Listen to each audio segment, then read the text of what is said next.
down, I know you got me, baby. Assalamualaikum warahmatullahi wabarakatuh. Bismillahirrahmanirrahim. Perkenalkan, nama saya Aufa Fazlul Reza dari kelas 1D jurusan Akuntansi Syariah dengan NIM 2530213145. Nah, di sini saya akan menjelaskan tentang kewirausahaan halal partnership. Kita mulai dari halal partnership. Halal partnership merupakan kewirausahaan yang tidak hanya berorientasi pada pencapaian keuntungan ekonomi, tapi juga menekankan nilai-nilai sebagai landasan utamanya, yaitu syariat Islam dalam seluruh aktivitas bisnis. Nah, mulai dari niat usaha, modal awal, dan sumber proses produksi, sumber bahan baku, sumber masuk, itu harus dilabelkan dari halal semua. Hingga distribusi dan perolehan keuntungan juga harus dilandaskan dengan syariat Islam. Berbeda dengan kewirausahaan konvensional yang cenderung mengedepankan keuntungan. Nah, halal partnership menekankan prinsip halal thayyibah, kejujuran, transparansi, keadilan, dan tanggung jawab sosial, sehingga kehalalan tidak dimaknai dengan serta sebatas label produk, tapi melainkan sebagai sistem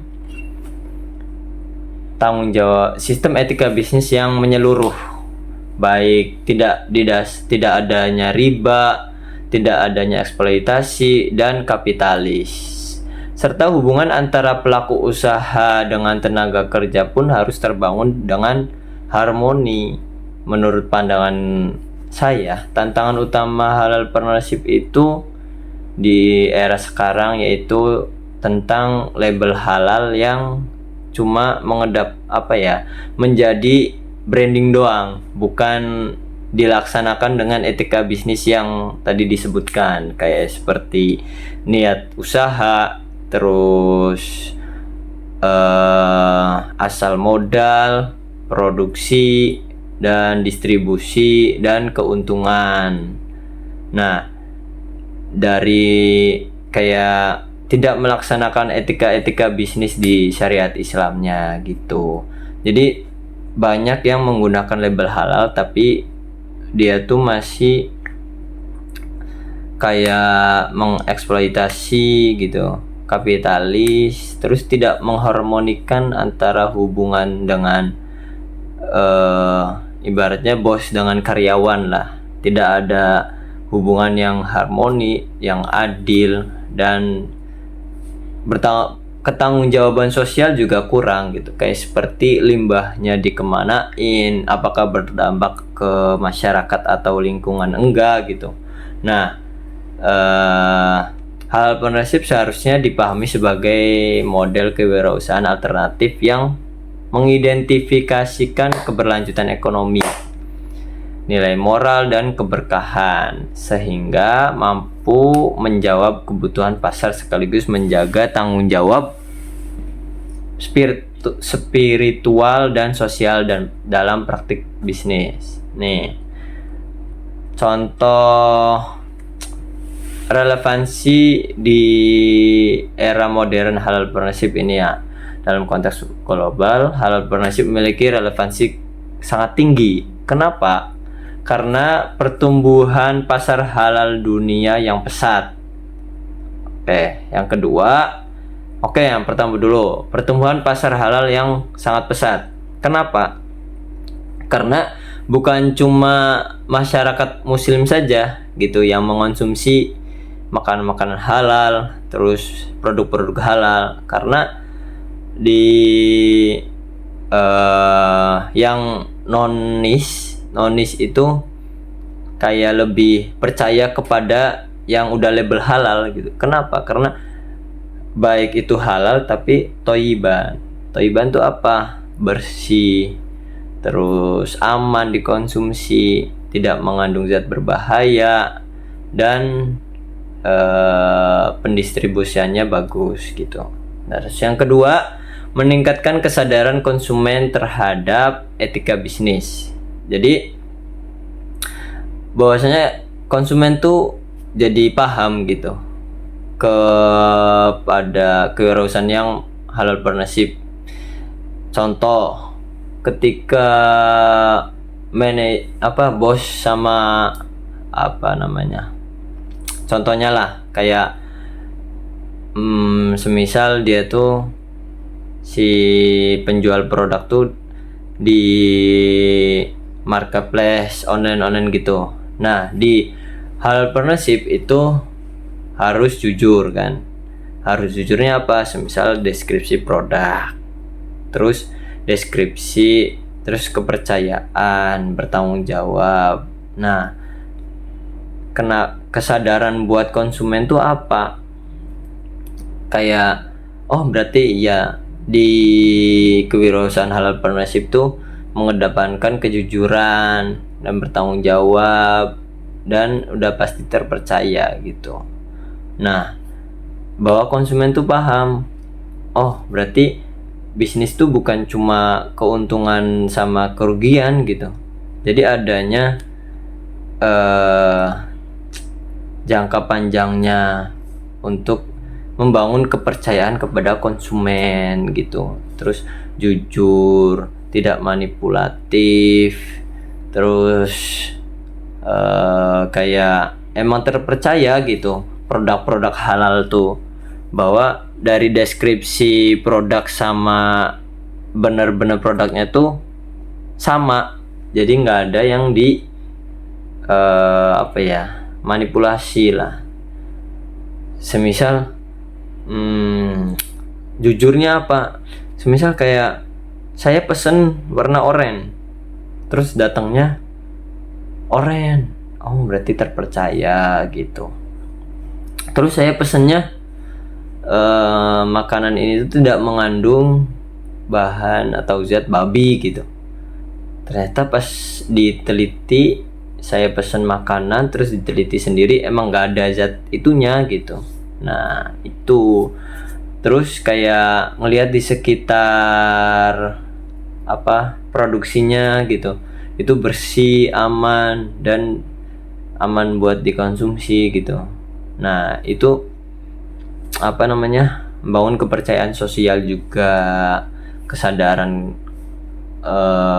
konsumen bahwa kita juga berbisnis juga harus menjaga lingkungan, tidak merusak, tidak mencemari lingkungan, sungai, limbah-limbahnya dibuang dengan tepat, diolah dengan tepat gitu. Nah, yang ketiga, kebutuhan akan bisnis berkelanjutan dan bertanggung jawab.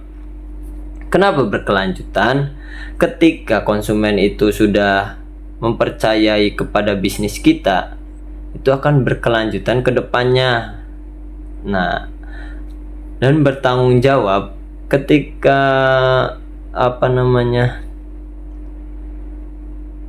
kita membangun bisnis itu harus berani bertanggung jawab untuk mengambil resiko apapun. Kayak semisal ada komplainan dari tidak kecocokan atau ketidakpuasan konsumen terhadap produk kita harus bertanggung jawab dan menjelaskan apa yang terjadi, apa yang sesuai apa yang terjadi di situnya gitu, apa yang terjadi di produksinya atau di limbahnya atau dimanapun gitu. Tapi kebanyakan itu cuma sekedar strategi branding doang gitu. Tantangannya tuh di situ. Oke. Nah, ngomong-ngomong keadilan dan bertanggung jawab sosial, halal partnership menolak eksploitasi upah tenaga kerja, hubungan dengan mitra, dan dampak sosial bisnis harus adil. Ini membedakan halal partnership dari kapitalisme murni yang sering mengorbankan etika demi profit. Jadi banyak yang mengorbankan kayak mengorbankan etika demi profit gitu. Itu juga termasuk tantangan kewirausahaan entrepreneurship. Kayak dia udah label halal, tapi di etikanya dikorbankan demi profit. Contoh, karyawan harusnya pulang jam kerjanya 10 jam. Demi profit, ketika tokonya lagi rame, itu dipending jadinya jam 12 jam. Itu nggak boleh. Ketika udah ditetapkan 10 jam, harus 10 jam kerjanya gitu. Tidak lebih, tidak kurang. Nah, kalaupun lebih tidak banyak memakan kayak sampai 3 jam, 2 jam gitu ta. Nah, kejujuran dan transparansi. Kejujuran adalah pilar utama untuk membangun komponen bisnis modernis saat ini. Terus manipulasi informasi sering dianggap strategi pemasaran. Kayak ya itu, manipulasi informasi itu kayak deskripsi produknya, terus menu-menunya, terus di spanduknya nggak ada label daging babi, tapi pas disajiin ada daging babinya kayak gitu. Nah, otomatis kan kita yang tidak tahu tuh asal makan aja gitu. Nah, transparansi. Oke, mencakup transparansi itu ada apa aja sih? Nah, informasi bahan dan kualitas itu harus secara detail dan transparansi. Harus dipaparkan semuanya, tidak ada yang ditutup-tutupi, dan harus sesuai dengan keadaan yang di situ. Nah, harga yang wajar yang kedua. Kenapa harga yang wajar? Karena ketika harga itu mencocokkan dengan kualitas produk dan kebagusan produknya lah. Ya, kualitas berarti. Kalau kualitasnya bagus, otomatis harga bisa naik. Oke. Nah, kalau kualitasnya biasa aja, otomatis harga juga harus biasa aja. Nggak usah terlalu tinggi, nggak usah terlalu nyekek ke konsumen gitu. Mentang-mentang konsumennya lagi butuh, langsung dicekek gitu harganya. Nah, ketiga, tidak menipu konsumen. Contoh dari menipu apa? Kayak semisal kita pesen pizza. Jangan. Kita pesen menu A, tapi ketika menu A-nya habis, itu diganti dengan menu B. Tapi tidak bilang terlebih dahulu, tidak ngomong terlebih dahulu kepada konsumen. Ijik-ijik tiba-tiba langsung diganti, dianterin ke situ, udah jadi, suruh makan gitu. Itu kan ketidakpuasan ke konsumen ya, kayak orang ini tuh nipu nih gitu kan. Nah, ketika orang itu udah ngomong, saya nggak pesen ini mas, saya pesen yang menu A katanya. Kata yang itunya, yang jualnya, ya udah dibikin mbak, nggak bisa dikembaliin katanya. Nah, itu nggak bisa, nggak boleh. Terus kedua, semisal kita pesennya yang isi 6, tapi yang datang 12 dengan harga yang 12. Padahal kita pesennya yang 6, tapi dijual dengan isi yang 12 dan harga yang 12 gitu, isi 12. Nah, itu penipuan namanya. Nah, ada prinsip yang harus ditanamkan benar-benar, halalan dan thayyibah. Halal berarti menurut syariat, sedangkan thayyib itu berarti baik, aman, dan bermanfaat. Banyak pelaku usahanya fokus kepada halalnya aja gitu, halal formal, secara formal aja, tetapi mengabaikan aspek thayyibnya seperti kualitas rendah atau praktik produksi yang tidak etis gitu. Dalam halal partnership produk harus apa aja sok? Yang pertama, halal secara syariah. Yang kedua, aman bagi konsumen. Yang ketiga, memberi manfaat nyata. Oh, gitu. Jadi kewirausahaan halal partnership bukan cuma tentang nilai kehalalan doang. Jadi ada etika bisnisnya, ada halalan thayyibahnya, ada kejujuran, bertanggung jawab, dan jujur, bertanggung jawab, transparansi gitu. Dan selalu menanamkan etika bisnis dan tidak kapitalis gitu. Nah, kenapa harus ditanamkan etika bisnis di sini?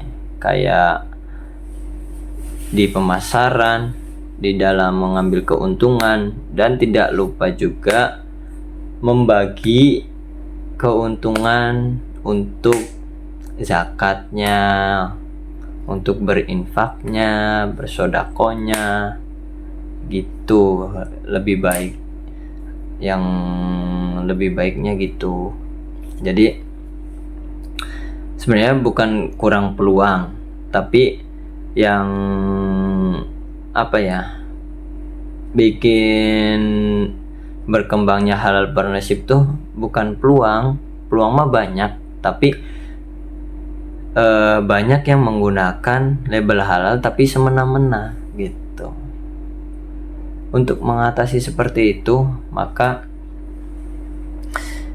lebih dikedepankan lagi kayak pantauan untuk yang sudah memiliki label halal gitu. Apakah sejangka panjangnya akan seperti pas sertifikasi halal doang, apa kedepannya terus kayak gitu, terus bagus terus kayak gitu, menanamkan etika bisnis, kejujuran, keadilan, bertanggung jawab sosial, dan mengambil keuntungan kayak gimana gitu. Dan jangan lupa kayak produknya itu aman enggak, baik enggak, dan bermanfaat apa enggak gitu. Terutama halal enggak menurut syariat gitu. Jangan-jangan ketika pas sertifikasi halal pakainya daging ayam, tapi di tengah-tengah perjalanan ketika daging ayamnya naik, nyari daging babi, diganti daging babi gitu. Sedangkan orang lain tidak tahu, orang lain taunya itu tuh halal gitu. Oke, baik, segitu dari saya. Karena ini berbicara tentang kewirausahaan, niatkanlah dengan baik ketika berwirausaha,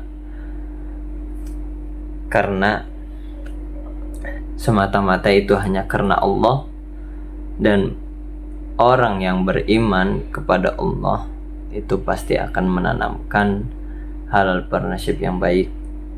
Oke, ketika kita usahakan dengan ilmu, jangan cukup sampai situ.